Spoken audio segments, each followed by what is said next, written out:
Bugun sizlar bilan yana bir brendlarni papasi haqida gaplashamiz va bu papa ham Germaniyada tashkil topgan va hozirgi kunda Shvetsariyaga ko'chib ketgan Riker brendi bo'ladi va qisqa va lo'nda boshida ushbu brend haqida o'zim fikrimni sizlarga aytaman, kichkina taassurot hosil bo'lish uchun.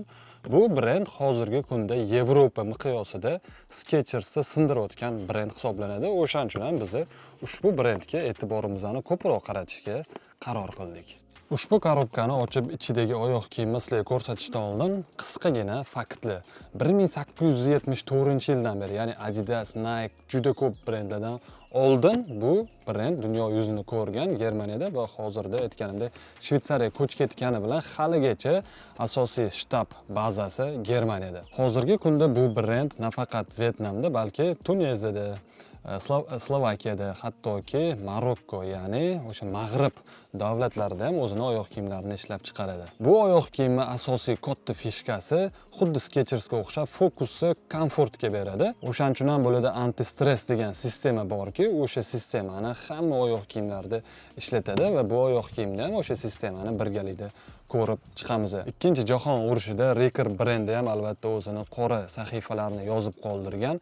Ya'ni xuddi Hugo Boss va boshqa nemis brendlari kabi Riker ham ikkinchi jahon urushida o'sha natsilarga, ya'ni nemis fashistlariga oyoq kiyimlar ishlab chiqargan. Undan tashqari o'sha konslagerdagilarni yordamida o'zini oyoq kiyimlarini hattoki testdan o'tkazgan. Bu oyoq kiyimni men bir necha yildan beri kuzatardim va buni menga ba'zi bir oyoq kiyimlari borki, mokasinga o'xshagan yoki qanaqadir casual oyoq kiyimlari juda e'tiborimni tortgan va ko'p qo'ymoqchi bo'lganman, lekin yaxshilab o'rganib ko'ray deb qo'ymaganman va hozirgi kunda bu brend nimaga Skechers sindiryapti? Sababi birinchidan komfort jihatdan juda yaqin yuradi Skechersga va Skechers qilgan ishi bu Yevropada qilyapti. Ya'ni On Running bo'ladimi, Boss bo'ladimi, boshqa mashhur brendlarni dizaynini xuddi pashti birga bir ko'chirib o'zini nomida chiqaryapti va ancha arzon. Ya'ni bu brend oyoq kiyimlari $100 arzon yuradi. On yoki boshqa Bosslarni bilamiz, ular уже luksus segment hisoblanadi, $200 ga yaqin yuradi. Oyoq kiyimimizning upakovkasi o'ziga yarasha chiroyli va bu yerda men aytganimda bitta mokasinga o'xshagan oyoq kiyim, chunki buni men sizlarga ko'rsatmasam bo'lmasdi. Bu oyoq kiyimni har xil turi bor va hozir ayni damda sezoni va bu oyoq kiyimni o'shaning uchun kelinglar ushbu oyoq kiyim haqida gaplashamiz. Qaranglar, ichiga уже nurli tushishni boshladi. Sababi oyoq kiyim yig'irt setka, juda ham bir nafis setkadan tashkil topgan 100%. Hey, kannst du einfach da lassen. Auf den Boden. Dankeschön.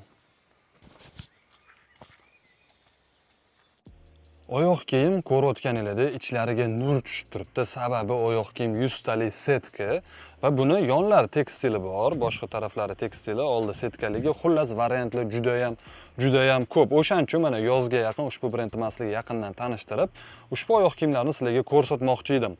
Yonlari ham bunaqa juda chiroyli tikilgan va juda yengil. Xuddi bitta tapchikani yengilligini beradi va anti-stress o'sha aytilgan sistemasi bu ichidagi stelkasi bo'ladi va bu memory foam stelkalariga o'xshab sizni oyog'ingizni xotirasini saqlab qolmaydi, balki shu darajada yumshoq, lekin o'zingizga yana qaytib chiqadi, qanaqadir komfortni beradi. Buni endi kiyib ko'rganingizdan keyin xudo xolasa do'konda o'zingizlar birinchi feedbacklarni berishingiz mumkin. Va bu stelkalar ham 100% koja, orqalarida ham sifatli kojalar ishlatilgan, kirish qismlari ham juda ham bir chiroyli обработка qilingan va mana bunaqa rezinali kirish qismlari. Men buni prosta sizlarga bitta misol uchun qilib olib keltirdim va bugun xudo xolasa erta 1-2 kunda sizlarga Riker brendini yana ko'plab oyoq kiyimlarini taqdim qilamiz. O'zingizlar ko'rib ushbu oyoq kiyimlarni tanlab zakaz qilishingiz mumkin. Bu videoni qilishdan maqsad bo'lsa, sizlarga ushbu brend haqida umumiy xulosani bermoqchi edim va oyoq kiyimlarini qo'rqmasdan xarid qilaveringlar, chunki bularning orqasida ham